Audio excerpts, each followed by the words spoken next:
विद्यार्थियों, मासिक परीक्षा का जो प्रश्न पत्र है ये स्टूडेंट ने भेजा है और ये इतिहास का है, आपका क्लास 10 है, माह सितंबर है।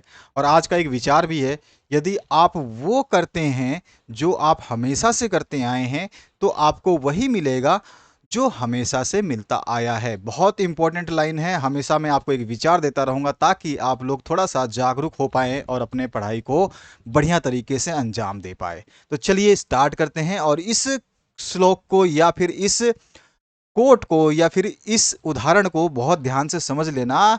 दोबारा से बोल रहा हूं, यदि आप वही करते हैं जो आप हमेशा करते आए हैं तो आपको वही मिलेगा जो हमेशा मिलता आया है। ध्यान रखिएगा।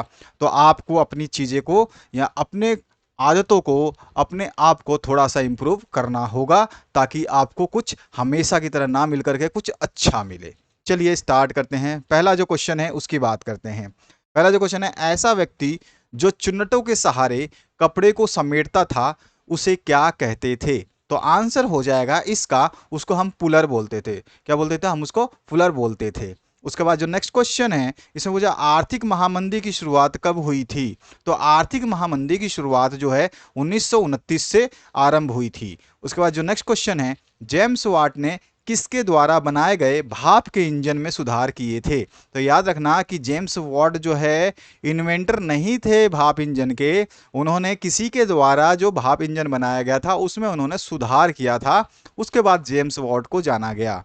तो ये जो भाप इंजन सबसे पहले बनाया गया था ये न्यूकामेन द्वारा बनाया गया था। तो ये ऑप्शन आपका करेक्ट हो जाएगा। इसके बाद जो नेक्स्ट क्वेश्चन है, रेंडर पेस्ट क्या था? रेंडर पेस्ट जो है ये पशु रोग था जिसको पशु प्लेग के नाम से भी जाना जाता है। पांचवा क्वेश्चन है, स्पिनिंग जेनिंग का आविष्कार किसके द्वारा किया गया था? तो यहां पर जो आंसर हो जाएगा जेम्स हरग्रिव्स द्वारा किया गया था। उसके बाद जो नेक्स्ट क्वेश्चन है इसमें पूछा गया है अमेरिका की खोज किसने की थी? तो अमेरिका की खोज जो है क्रिस्टोफर कोलंबस ने की थी।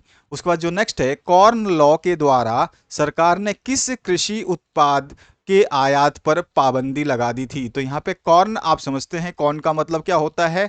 आप सभी को पता है, मक्का। तो यहाँ पे सीधा सीधा हमारा आंसर हो जाएगा मक्का के जो है आयात पर प्रतिबंध लगा दिया था या पाबंदी लगा दिया था। उसके बाद जो नेक्स्ट क्वेश्चन है, 19वीं शताब्दी के अंत में कौन से दो राष्ट्र नई औपनिवेशिक शक्ति के रूप में उभर कर सामने आए? तो आंसर हो जाएगा हमारा बेल्जियम और जर्मनी दो औपनिवेशिक शक्तियों के रूप में उभर के आए। नवा क्वेश्चन है, ब्रेटन वुड्स की जुड़वा संतान किसे कहा जाता है? तो ब्रेटन वुड्स की जुड़वा संतान हम अंतर्राष्ट्रीय मुद्रा कोष और विश्व बैंक को कहते हैं। तो यहाँ पे सी ऑप्शन करेक्ट हो जाएगा। इसका जो नेक्स्ट क्वेश्चन है, सविनय अवज्ञा आंदोलन किसने शुरू किया था? तो इसका सभी को आंसर पता होगा, ये महात्मा गांधी द्वारा शुरू किया गया था। अगला जो क्वेश्चन है जो कि आपका पैटर्न चेंज हो चुका है उसी के हिसाब से थोड़ा सा इसको डिजाइन किया गया होगा और आने वाले समय में आपके जो सब्जेक्टिव क्वेश्चंस आएंगे उनकी भी तैयारी इसके माध्यम से कराई जा रही है। तो यहाँ पर वीटो का अर्थ क्या है? तो वीटो लैटिन शब्द का अर्थ जो है मैं निषेध करता हूं, ये है वीटो का अर्थ। किसी देश के अधिकारी को एक तरफा रूप से किसी कानून को रोक लेने का यह एक विशेष अधिकार है। ठीक है, वीटो का मतलब क्या है? किसी देश के अधिकारी को एक तरफा रूप से किसी कानून को रोक लेने का यह एक अधिकार है। ठीक है, ध्यान रखेंगे वीटो का क्या अर्थ क्या होता है। उसके बाद आते हैं नेक्स्ट क्वेश्चन पे। द्वितीय विश्व युद्ध में मित्र राष्ट्र समूह में कौन कौन से देश सम्मिलित थे या शामिल थे? तो दूसरे विश्व युद्ध के दौरान ग्रेट ब्रिटेन, फ्रांस, रूस, अमेरिका मित्र राष्ट्र थे। ठीक है, इसके बाद आपका नेक्स्ट क्वेश्चन है, जाबर किसे कहते हैं? तो उद्योगपति नए मजदूरों की भर्ती के लिए जॉबर रखते थे। जॉबर जो है कोई पुराना या विश्वस्त यानी कि विश्वास पात्र कर्मचारी होता था। वह अपने गांव से लोगों को लाता था, उन्हें काम का भरोसा देता था और उन्हें शहर में जमने के लिए मदद करता था और मुसीबत में पैसे से भी मदद करता था। ठीक है, इस तरह से आप आंसर लिख देंगे जॉबर का। उसके बाद आते हैं नेक्स्ट क्वेश्चन की तरफ। कार्डिंग किस प्रकार की प्रतिक्रिया है? तो कार्डिंग क्या है? तो कार्डिंग कपास या ऊन आदि रेशों को कताई के लिए तैयार करने की प्रक्रिया थी। उसके बाद जो नेक्स्ट क्वेश्चन है इसमें पूछा गया व्यापार अधिशेष से क्या आप समझते हैं? तो जब निर्यात मूल्य आयात मूल्य से अधिक हो जाता है तो इसे ही हम व्यापार अधिशेष कहते हैं। इसके बाद जो नेक्स्ट क्वेश्चन है, इसमें पूछा गया आपसे गुमशाता कौन थे, उनके क्या कार्य थे। तो यहाँ पर है कंपनी ने बुनकरों पर निगरानी रखने के लिए वेतनभोगी यानी कि जिसको वेतन देते हैं वो कर्मचारी या सुपरवाइजर जो है तैयार तैयार कर लिए थे, जिन्हें गुमास्ता कहा जाता था। इनके कार्य क्या थे, ये कार्य भी पूछा गया है। तो कार्य जो इनके थे, वे बुनकरों को कर्ज देते थे और साथ ही साथ ताकि वे किसी और व्यापारी को अपना माल जो है तैयार करके ना दे सकें। और दूसरा जो है तीसरा, वे खुद बुनकरों से तैयार माल इकट्ठा करते थे। चौथा, वे खुद कपड़ों की गुणवत्ता की जांच करते थे। तो ये सारे उनके कार्य थे। उसके बाद आते हैं नेक्स्ट क्वेश्चन पे, नई अंतर्राष्ट्रीय आर्थिक प्रणाली से क्या तात्पर्य है। तो यहां पर देखिए, नई आर्थिक अंतर्राष्ट्रीय यानी कि नई अंतर्राष्ट्रीय आर्थिक प्रणाली विकासशील देशों द्वारा 1970 के दशक में प्रस्तुत किए गए प्रस्तावों का एक समुच्चय था। दोबारा बोल रहा हूं, नई अंतर्राष्ट्रीय आर्थिक प्रणाली विकासशील देशों द्वारा 1970 के दशक में प्रस्तुत किए गए प्रस्तावों का एक समुच्चय था, जिसके उद्देश्य निम्नलिखित थे। तो इसका क्या क्या उद्देश्य था ये भी पूछता है, इसलिए उद्देश्य लिखा गया है। अंतर्राष्ट्रीय अर्थव्यवस्था पर विकासशील देशों के पक्ष में पुनः विचार करना। विकासशील देश एक ऐसी व्यवस्था चाहते थे जो उन्हें उनके प्राकृतिक संसाधनों पर नियंत्रण दिला सके। तो उसी लिए नई आर्थिक प्रणाली बनाई गई थी। विकासशील देश ऐसी व्यवस्था निश्चित करना चाहते थे जिससे उन्हें कच्चे माल के सही दाम मिले और अपने तैयार माल को विकसित, जो विकासशील ना होकर विकसित देश जो हैं, देशों के बाजारों में बेचने के लिए बेहतर पहुंच मिले। तो इसको पहुंच को भी जो काम करने वाला बंदा था या संस्था था, वो नई अंतर्राष्ट्रीय आर्थिक प्रणाली थी। ठीक है, उनकी पहुंच के लिए। और उसके बाद में नई आर्थिक प्रणाली का क्या उद्देश्य था, विकासशील देशों को बहुराष्ट्रीय निगमों की गतिविधियों को संचालित व नियंत्रण करने का अधिकार मिले। ठीक है, तो इस तरह से जो है ये क्वेश्चन का आंसर होगा। और साथ ही साथ आपको जो है उद्देश्य ध्यान रखने हैं, उद्देश्य भी पूछे जाते हैं। ठीक है, अब आते हैं नेक्स्ट क्वेश्चन पे। नेक्स्ट क्वेश्चन में युद्धोत्तर काल में पुनः निर्माण का काम किन दो बड़े प्रभावों के साये में बढ़ा। तो युद्धोत्तर काल में पूर्ण निर्माण का काम दो बड़े प्रभावों के साये में बढ़ा। उसमें से पहला जो था बड़ा प्रभाव, पश्चिमी विश्व में अमेरिका आर्थिक, राजनीतिक और सैनिक दृष्टि से एक वर्चस्व ताकत बन चुका था। और दूसरा जो था, उसमें सोवियत संघ भी एक वर्चस्वशाली शक्ति के रूप में सामने आ गया था। उसके बाद में नेक्स्ट जो क्वेश्चन है, 19वीं शताब्दी में हुए महत्वपूर्ण परिवर्तनों में तकनीकी कारकों की भूमिका की चर्चा करें। तो इसमें 19वीं शताब्दी में महत्वपूर्ण परिवर्तनों में तकनीकी कारकों की भूमिका इस प्रकार है। तो यहाँ पर जो है पहला, भाप के जहाज, रेलवे, टेलीग्राफ, ये महत्वपूर्ण तकनीकी परिवर्तन थे। कब? जब आपसे क्या पूछ रहा है, 19वीं शताब्दी के समय की।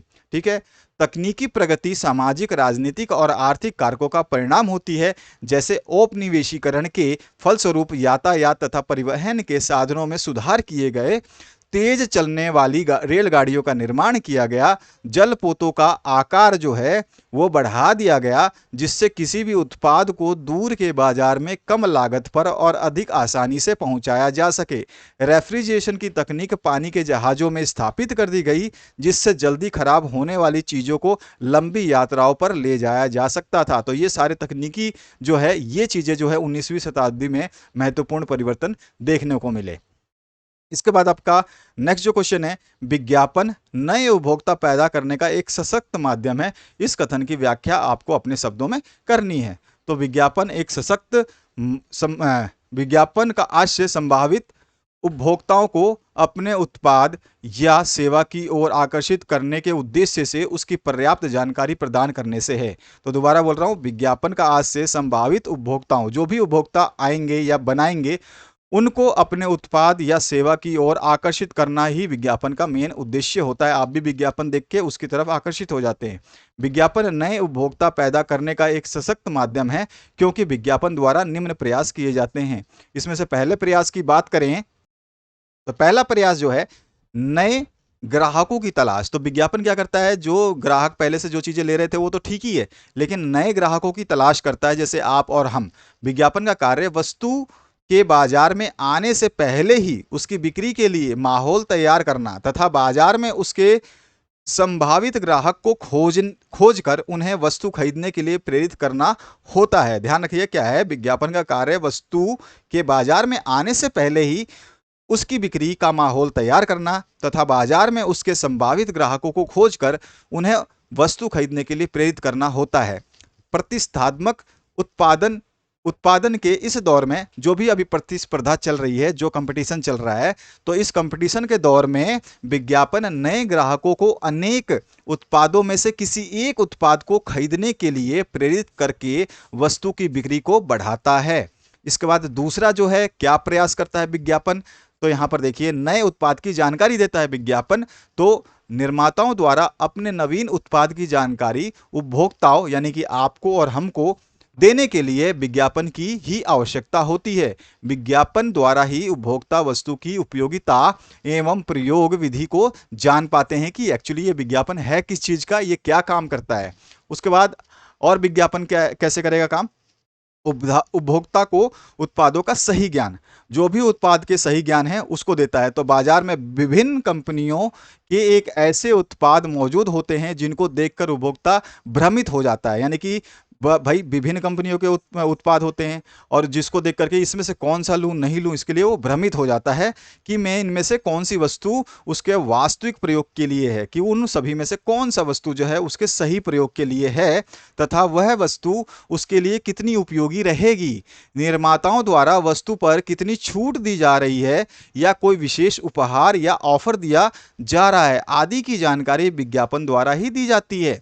इसके बाद जो नेक्स्ट है, मूल्य परिवर्तन की जानकारी, यानी कि उसमें कोई चेंजेस तो नहीं किया है, वस्तु के निर्माण में लागत के कम अधिक होने के कारण जो मूल्य परिवर्तन होता है उसकी जानकारी निर्माताओं द्वारा उपभोक्ताओं यानी आपको और हमको विज्ञापन के माध्यम से ही दी जाती है, जिससे उपभोक्ता यानी आप और हम वस्तु को खरीदने में कोई भी भ्रम नहीं रह जाता। ठीक है। उसके बाद में नेक्स्ट जो है, विक्रय में वृद्धि करना, यानी कि किसी भी चीज को ज्यादा से ज्यादा बेचना।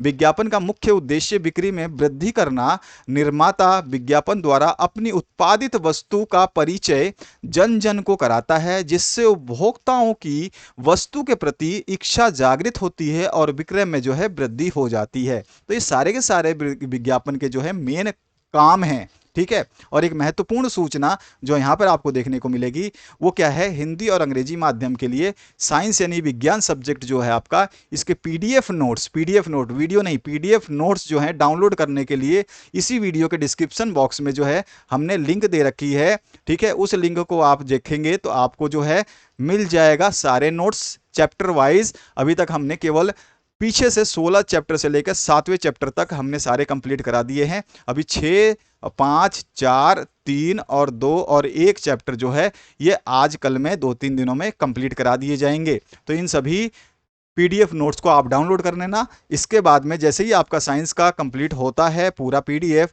उसके बाद में एसएसटी के पीडीएफ भी आपको प्रोवाइड किए जाएंगे ताकि जो है बच्चे आसानी से पढ़ सके। तो आशा करता हूं इस वीडियो से आप लोगों ने हेल्प ली होगी और साथ ही साथ अपने दोस्तों को शेयर भी कर दिया होगा। और आपके जो भी अभी मॉडल पेपर बोर्ड ने बोला था कि इसी हफ्ते जारी कर देगा, तो जैसे ही जारी किए जाते हैं तो उन मॉडल पेपर को इसी तरीके से सिंपलेस्ट वे में अच्छे आंसर्स के साथ में आपके सामने प्रस्तुत किया जाएगा। उसके लिए बिल्कुल बेफिक्र रहें और ज़्यादा से ज़्यादा चैनल को सपोर्ट करें, अपने साथ अपने दोस्तों को भी यहाँ पर साथ साथ में पढ़ाई के लिए आमंत्रित करें। Thank you very much. Have a good day.